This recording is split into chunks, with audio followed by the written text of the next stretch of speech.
खोब दुखुनांथाव बाथ्रा जे बिटिसि खुंथायनि सासे गाहाय मावफुं सोद्रोमा मानगोनां हाग्रामा महिलारि बिथाङा आथिखालाव खौरां बिजोंनि गेजेराव बायदि बायदि बाथ्रा बुंनायखौ जों खौरां बिजोङाव खोनानो मोनदों। बिथाङा बुंदों बिटिसिआव बड'लेण्डआव गोदानै सनितपुर बिसनाथ जिल्लानिफ्राय गामिखौ सोबाय, नाथाय बाजेटखौ लिरनानै लाबोआसै होननानै बिथाङा बुंदों।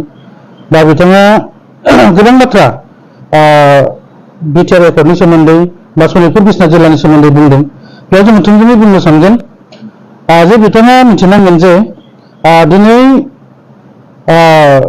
बिटिआर गोजोन गोरोबथानि 3.1 दफानि गेजेरजों जि जोङो गामि कमिसननि गेजेरजों गामि हाबनायनि थाखाय खाबुखौ मोनबाय आरो बेजों लोगोसे जोङो गणतान्त्रिक भाबै जोङो भटनि अधिकारखौबो जोङो थांनाय 5थि बिटिसि बिसायख'थियाव जोङो भट होनो मोनबाय।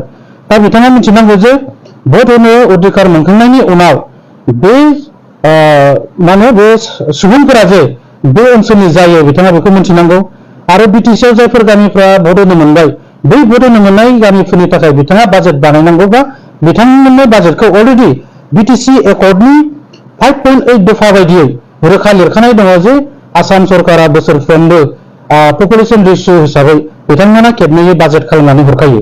दा बे हिसाबै जोङो अलरेडि बिटिसिआव जोङो भट होबाय। भट होखांनायनि उनाव बिनि बाजेटआ दिनै अलरेडि बिटिसिआव फैनांगौ। दा बिथाङा बाजेट गैया माबा गैया होननानै बिथाङा बायदि बायदि रावजों बुंथिनाया ओंथि गैया आरो जों गोख्रों सोंखारिनो नागिरदों बिथाङा जोंनि सनितपुर आरो बिश्वनाथ जिल्लाखौ लानानै जाहाथे राजखान्थियारि मुलाम्फानि थाखाय बाथ्रा बुङा आरो बिथाङा सनितपुर आरो बिश्वनाथ जिल्लाखौ गोबां बोसोर नासयनानै फैखाबाय। दिनै बिटिआर सक्तिनि गेजेरजों जोङो दिनै मोनसे बड'लेण्डआव थानो मोननायनि राहाखौ जोङो मोनदों।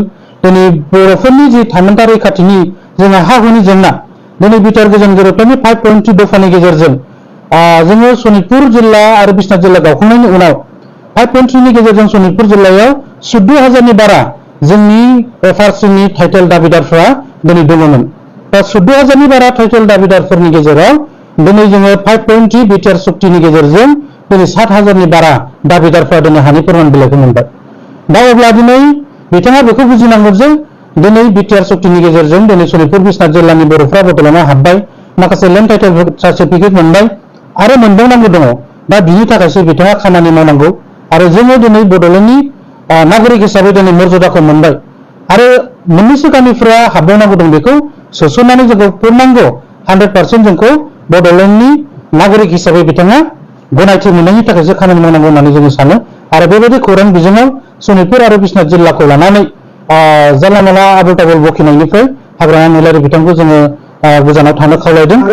बेथ' जोबोद दुखुनांथाव बाथ्रा। दिनै एबसुआ माहारियारि आफाद, एबसुआ बर' हारिनि थांनाय थैनायखौ लानानै दिनै सानाव 24 घन्टा हाबा मावगासिनो दङ आरो एबसुआ दिनै बर' हारिनि थाखाय खामानि मावनायनि थाखायनो दिनै बर' हारियाव एसेब्लाबो दिनै बर'आव सांग्रांथिया फैदों आरो दिनै पलिटिकेलि रांखान्थियारि राजखान्थियारि मोनफ्रोमबो बिथिङाव जौगासारनाया दिनै दुलाराय बर' फरायसा आफादनि गोख्रों खामानि मावनायनि थाखायनो दिनै सांग्रांथि फैदों होननानै जों सानो।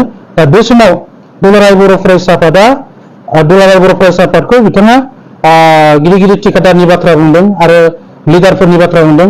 बेयो नंखाय बाथ्रा आरो बिथाङा बेबायदि दुलाराय बर' फरायसा आफादखौ ब्लेम होनानै गाव जुदि माबा मोनसे पलिटिकेलि मुलाम्फा जादोंब्ला बे बिथांनि खोथा, खिन्थु बिथाङा सासे बिटिसिनि गाहाय मावफुं सोद्रोमा जानानै एस ए होल बर' हारिनि मोनफ्रोमबो हारि हारिसा आफादफोरखौ लानानै बर'फोरनि जौगानायनि फारसे खामानि मावनायासो बिथांनि गुबै खोथा जानांगौ। बिदि बिथाङा सोरबा आफादखौ सोंखारिनानै गावनि पलिटिकेलि मुलाम्फानि थाखायल' बाथ्रा बुङोब्ला बेयो हारिनि थाखाय खहा जागोन होननानै जों सानो।